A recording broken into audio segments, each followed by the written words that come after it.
Hello my lovelies, thank you for coming back to join me here on YouTube. For this video I'd like to talk a little bit about using wire in making jewellery.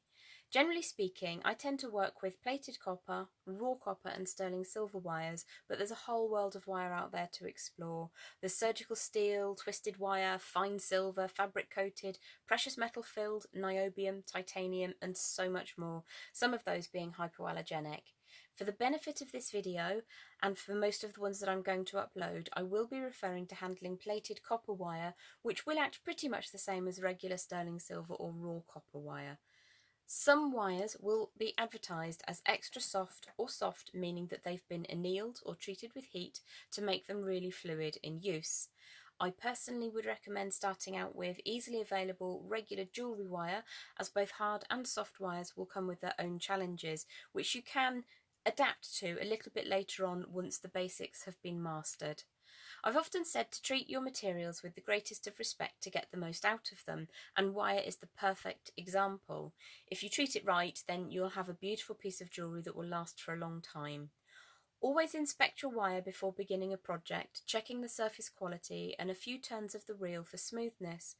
Getting hours deep into a piece of jewellery, giving it your time, your love, your energy, your ingenuity, only to discover that an irreplaceable key component has suffered surface pitting or a kink that just can't be smoothed out is utterly, utterly heartbreaking. With the best will in the world, occasionally a coated wire will suffer a malfunction.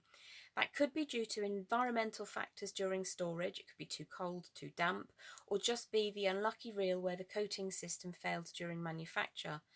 Some wire kinks can be smoothed out or hidden, but others are simply best recycled. I thoroughly recommend starting out with silver-plated copper wire, raw copper wire, or antique bronze colour-coated wire. Not only are they attractive colours, but they do seem, to me at least, to be quite stable in terms of surface colour retention. Raw or bare copper, as it is also known, has no coating, which could possibly be abraded by tool use. It's a solid strand of copper throughout, which is just beautiful to work with.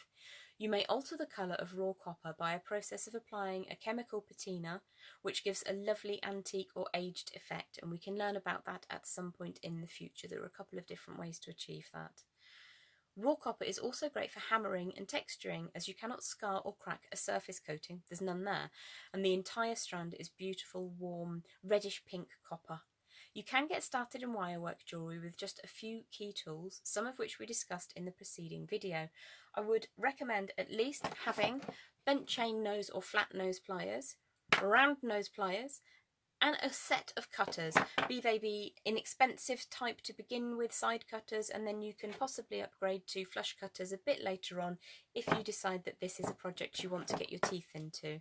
In addition to differing wire materials, coatings and hardness, wire can also be varied by its profile. For the most part, I'm going to be working with round profile wire, but also available are half round, square and flat tape shaped wires, which is kind of rectangular. These can be used to wonderful effect in wire wrapping, wire writing, rings, bangles and all kinds of decorative wire work.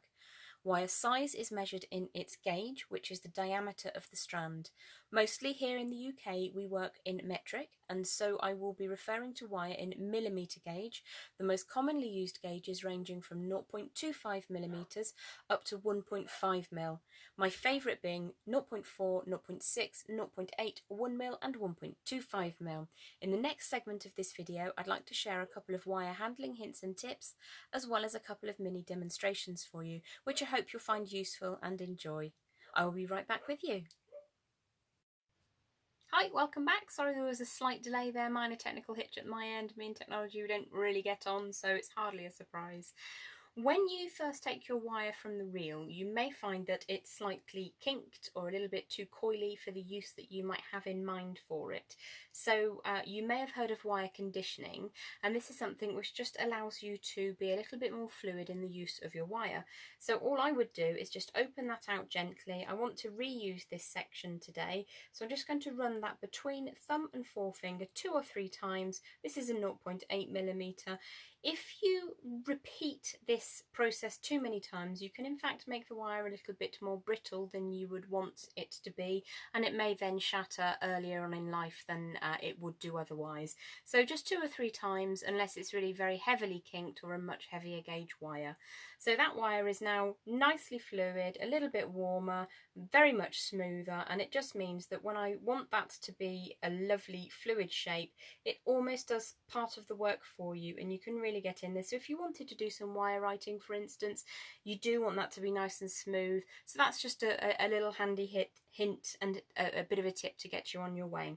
Now, the first demonstration that I wanted to show to you was a wrapped loop. It's something that we talk about quite a lot, and if you are just starting in wire work or just starting in jewellery making, it's really handy to have that down as a key technique that you can use in all sorts of areas of jewellery making. For instance, if you run out of clasps and if you know how to do a wrapped loop, you can very quickly create yourself a J-hook which connects to one end and then a little loop around the other end to go through perhaps a little jump ring or a loop in the beading thread, whichever you choose to make it.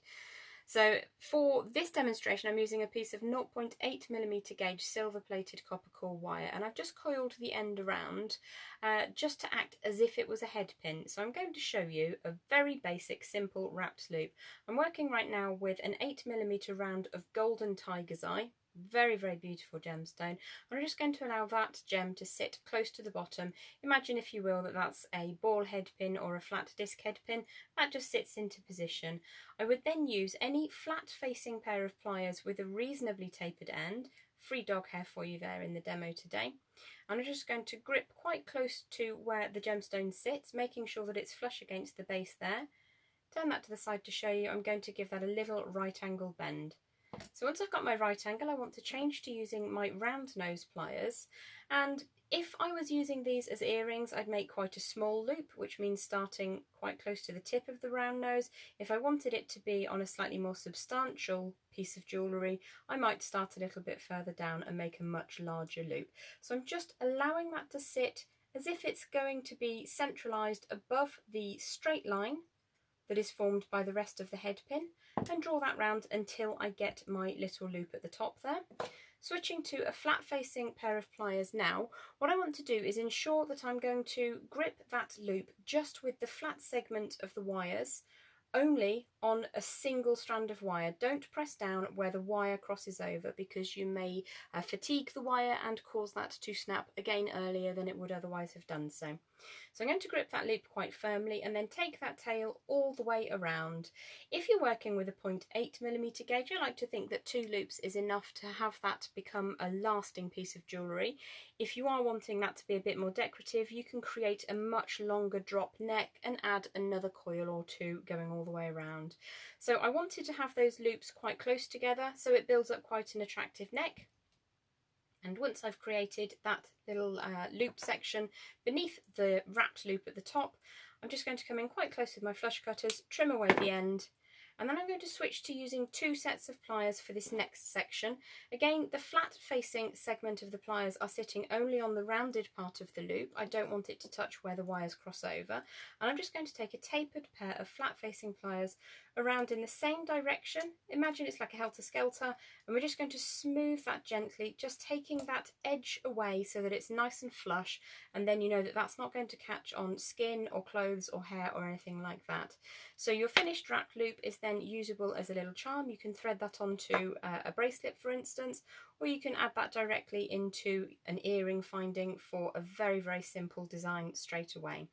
Now, another element that you can utilise the wrapped loop for, if I just put this out of the way, I'm going to show you again. This is a ball head pin, and this is around about a 0.6-0.62 gauge wire with a gold plating over copper. And I've got here as well a little jump ring, a bolt ring clasp, and I'm going to follow very, very similarly to how we started off. Put the right angle in. I'm going to come back with the round nose pliers, give that a bit of a loop around. I've gone for quite a small loop this time, a little bit closer to the tip of the pliers. Once that's in position, I'm going to give it a quick squeeze just on the single wire section to harden and flatten that wire. Once I've done that, I can introduce the loop of my clasp, in this case a big old bolt ring, and just feed that so that it sits inside the loop. I will then return with my tapered end chain nose pliers and just grip in the centre, so I'm not squashing the loop of the clasp and I'm not squashing the segment where the wires cross over. And I'm then going to do exactly as I did before, take the tail of the wire all the way around and get that to sit as close to the gemstone as I possibly can before trimming away. So if I trim that section away, hold the loop in my hand, and then exactly as we did before, just smooth that end round so that it sits flush against the design. Pull that into true, and you've got a lovely little charm which you can use on a handbag or on a bracelet, obviously. And if you find yourself that you've got a closed earring finding, which sometimes does occur, you can utilise that in much the same way. So that's your basic wrapped loop. I hope that's useful for you, and I'll be back in just a second teaching you all about rosary linking.